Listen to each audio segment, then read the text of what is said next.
Nursing प्रशिक्षकों को गिरफ्तार किया गया है। प्रतिनियुक्ति से पहले राधानगर क्षेत्र में हड़कंप मच गया।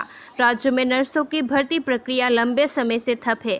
सरकारी भर्ती की मांग को लेकर बेरोजगार नर्सों ने बुधवार को राधानगर क्षेत्र में धरना दिया। वहां से बेरोजगार नर्सों ने स्वास्थ्य विभाग के कार्यालय में जाकर प्रतिनियुक्ति प्रदान की। उन्होंने मांग की कि जल्द से जल्द 5000 बेरोजगार नर्सों की भर्ती की जाए। वो लोग लंबे समय से बेरोजगारी से जूझ रहे हैं। भर्ती प्रक्रिया पूरी तरह से बंद है। उन्होंने कहा कि उम्र बढ़ने के कारण प्रशासन इनकी भर्ती के लिए कोई पहल नहीं कर रहा है, लेकिन विरोध वाले दिन पुलिस ने आकर उन्हें रोक लिया। काफी मुशक्कत के बाद पुलिस उन्हें गिरफ्तार कर ले गए। घटना से हड़कंप मच गया है, लेकिन अगर 5000 बेरोजगार नर्सों को तुरंत भर्ती नहीं किया जाएगा तो छात्र एक बड़ा आंदोलन करेंगे।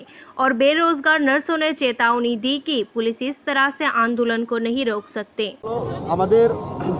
कोविड परिस्थितिर मध्य আমরা স্বাস্থ্য দপ্তরের পাশে আমরা থেকেছি এবং বিভিন্ন হাসপাতালগুলিতে আমরা ভলেন্টিয়ার বেসিসে 7 দিন করে আমরা ডিউটি করে কোভিড ওয়ার্ডের মধ্যে আমরা বিভিন্ন হাসপাতালগুলিকে যাতে কোনো রকম রোগীদের অসুবিধা না হয় সেই কথা চিন্তা রেখে আমরা বিভিন্ন হাসপাতালকে আমরা সহযোগিতার হাত বাড়িয়ে দিয়েছিলাম। কিন্তু এখন আমাদের দাবি হলো আমরা কোভিড পরিস্থিতির মধ্যে সরকার এবং স্বাস্থ্য দপ্তরের পাশে ছিলাম। আমরা চাই এখন স্থায়ী সমাধান, স্থায়ী চাকরি। আমাদের 5000 নার্স নিয়োগ করতে হবে।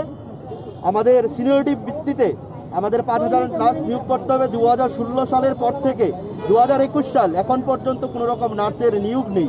তাই আমরা চাই নিয়োগ, আমরা চাই স্থায়ী সমাধান। এই কারণে আজকের এই ডেপুটেশন। যদি আপনাদের দাবি পূরণ না হয় কি করবেন? দেখুন, আমরা হলাম নার্স, আমরা সবাই শিক্ষিত। আমরা তো আর রাস্তার মধ্যে নেমে আমরা লাঠি ডান্ডা নিয়ে মারধর করতে পারবো না বা উচ্ছৃঙ্খলতা করতে পারবো না। আমরা এরকমভাবে নীরবভাবে আমরা সুন্দরভাবে করি। এখন যেহেতু কোভিড পরিস্থিতি, আমরা নিয়ম মেনে খুব অল্প আমরা স্টাফ নিয়ে আমরা এই আন্দোলন সংগঠিত করেছি। আমরা এতটুকুই আন্দোলন সংগঠিত করব। যদি সরকার বা স্বাস্থ্য দপ্তর যদি নিয়োগ না করে, এটা আমাদের কিছু আমরা বেকার থাকবো, কিন্তু স্বাস্থ্য দপ্তরও তো ভেঙে পড়বে।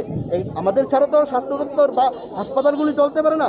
একটা হাসপাতালের ব্যাকবোন হলো গিয়ে নার্স, আর সেই নার্সই যদি হাসপাতালে না থাকে তাহলে কে দেখবে রোগীদের? সেই কথা মাথায় রেখে আমি আশা করি আজকের যে সরকার চলছে সেই সরকার আমাদেরকে নিয়োগ করবে। আমরা অতি সত্বর আমরা আশা করি যে আমাদের একটা খুব বড় সংখ্যক নার্স নিয়োগ হবে।